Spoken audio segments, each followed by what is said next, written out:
This past week, Space Ghost Coast to Coast celebrated its 30th anniversary, and what better way to celebrate this momentous occasion than by discussing the creation of this very important show in television history. Now, before I begin to tell the history of Space Ghost Coast to Coast, I do gotta say, stick around to the end of this video because I do have a very exclusive sneak peek into the upcoming revival series of the show, so make sure you stick around for that. Now, before there was Space Ghost Coast to Coast, there was Space Ghost, a 1960s Hanna-Barbera cartoon. And in this show, Space Ghost would battle villains with the help of his sidekicks, Jan, Jace, and their pet monkey named Blip. Now, it's safe to say that this show was fairly unpopular. So unpopular, in fact, that it would only run for 20 episodes and would pretty much be forgotten. No one cared about it. Now, jumping up to the year 1992, whenever Cartoon Network was first launched. And at the time of it being launched, it didn't really have any original shows to air. So they would instead rely on airing older cartoons, such as, Hanna-Barbera cartoons and stuff like that. And one of these older cartoons that would be aired would be Space Ghost. And at one point, there was a Space Ghost marathon. And this marathon would need a catchy name, something that would rhyme with ghost. So the people over at Cartoon Network came up with Space Ghost Coast to Coast. Now, 1 year after this Space Ghost marathon, Mike Lazo would be asked to come up with a show for an older audience. And I guess the Space Ghost marathon was fresh on him and his team's mind, because they would come up with a late-night talk show parody starring Space Ghost, named Space Ghost Coast to Coast. Now, the premise of Space Ghost Coast to Coast was fairly simple. Space Ghost, now voiced by George Lowe, because the original Space Ghost voice actor was too expensive because the team that made this show had zero budget to make it, would interview a myriad of celebrities with forced, unpaid help by his band leader Zorak, who was an evil mantis, but he might also be a locust. Anyway, he was voiced by C. Martin Croker, and Space Ghost's other helper would be his director Moltar, also voiced by C. Martin Croker. And these two were both villains from the original Space Ghost series in the 60s. And due to Zorak and Moltar being, villains from the original show, them working forced unpaid labor by Space Ghost is, I guess, Space Ghost's way of punishing them for their misdeeds in the original show. And due to this being a sort of punishment to them by Space Ghost, tensions were usually high between the three. I'm always open to ideas that might make the show better. How about I come out at the beginning of every show and hit you upside the head with a hammer? I'd watch that show. And light your teeth on fire and puncture your eardrums with golf tees until your spinal fluid leaks out. You can do the lighting his teeth on fire part. What? No, I do the hammer. I do the hammer. You always do the hammer. I'm the hammer. Me. Zorak is the hammer. Zorak is the hammer. All right, it's settled. Zorak is the hammer. Moltar, you suck. Now, there's one more character that I have to bring up from this show, and that would be Brak. Brak is some kind of lion alien thing who was also a original villain from the Space Ghost series in the 60s. And Brak in the show was voiced by Andy Merrill. And in the show, he would make some guest appearances, and I gotta say his best appearances were whenever he was singing, because he had an absolutely beautiful voice. Now, I'll talk more about Brak later on because he gets a lot more spotlight in later iterations. Now, although this sounds like a fairly straightforward plot for a show, it actually gets pretty wild at times. A good example of the show getting weird is whenever Space Ghost is having a, in quotations I would say, normal interview with Conan O'Brien, and then follows an ant for 10 minutes. Takes 10 minutes of the show to follow an ant. What other show was going to do something like that? Especially in the 90s. I'm gonna follow him home. Kill his whole family. Well, Space Ghost, at the end of an interview, it's traditional for the talk show host to say, "Thanks for being here, Conan. This was Conan O'Brien. Check out his show on NBC at 12:35. You didn't do that. You completely blew me off.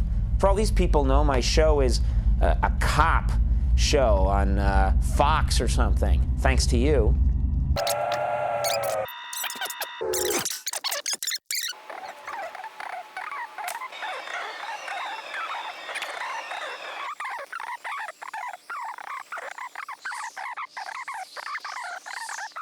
Another factor that would contribute to the whole strangeness of the show would be that since it had an extremely low budget, it relied on reused and simple animation. Now, whenever Space Ghost Coast to Coast first aired on television, it aired on Cartoon Network.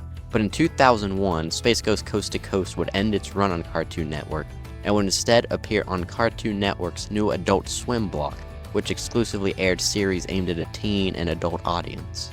Now, most of the shows in the original lineup for Adult Swim were based off of characters that had appeared in Space Ghost Coast to Coast, but the show that would be most related to Space Ghost Coast to Coast would be The Brak Show. Yeah, you heard that right. Brak had his own show that ran for 28 episodes. Looking back to Space Ghost Coast to Coast, they would have new episodes made for it for Adult Swim from 2001 to 2004, and then would stop with the new episodes on Adult Swim, but would have several more episodes released exclusively on GameTap from 2006 to 2008. And in the episodes on GameTap, Space Ghost would interview video game related guests. Now, after the GameTap set of episodes, there would be no more new episodes produced for Space Ghost Coast to Coast. So there's the history of Space Ghost Coast to Coast, but there are still some other appearances of the Space Ghost cast outside of Coast to Coast, so I'd like to take a look at those right quick. Now, one of these appearances would be from 1995 to 1998, where Space Ghost, Zorak, and Brak would host a more family-friendly variety show block with skits on Cartoon Network, and this block would be named Cartoon Planet, and these skits would air between showings of older cartoons, which even included the original Space Ghost series. But new material would stop being made for Cartoon Planet in 1997, and would instead have some of the skits and songs combined together that would be used to make 22 full-length episodes for Cartoon Planet. But that's not all for Cartoon Planet, because from 2012 to 2014, Brak and Zorak would make their glorious return, having their roles reprised by Andy Merrill and C. Martin Croker. Now, this version of Cartoon Planet would be pretty similar to the original, with Brak and Zorak hosting a show with skits in between airings of Cartoon Network shows. But the main difference between this version of Cartoon Planet and the version from the 90s would be that there would be no Space Ghost. It would only be Brak and Zorak hosting. Most recently, Space Ghost, Brak, Zorak, and Moltar would appear in Jellystone, in the episode Space Con. In this episode, Brak, Zorak, and Moltar go back to their evil ways and attempt to crash Space Ghost panel at a convention. But they would actually end up becoming guests of the convention and would end up signing autographs for fans and stuff like that. Now, in this appearance, Andy Merrill and George Lowe would again voice Brak and Space Ghost, but due to C. Martin Croker passing away in 2016, Moltar and Zorak would be voiced by Bernardo De Paula and Jim Conroy, respectively. And that is the history of Space Ghost Coast to Coast, and as promised, here is a sneak peek at the upcoming Space Ghost Coast to Coast revival series. But before I show you that, right quick, like and subscribe if you enjoyed this video, and maybe watch some of my other stuff. And with that, I'll see you next time, and enjoy this exclusive first look. Goodbye. We're no stranger to love. You know the rules, and so do I. Our full commitment's what I'm thinking of. You wouldn't want it from any other guy. I just want to tell you how I'm feeling. Gonna make you understand. Never gonna give you up. Never gonna let you down. Never gonna run around to dirt you. Never gonna make you cry. Never gonna say goodbye. Tell a lie and hurt you. Yeah, I lied. You just got Brak rolled.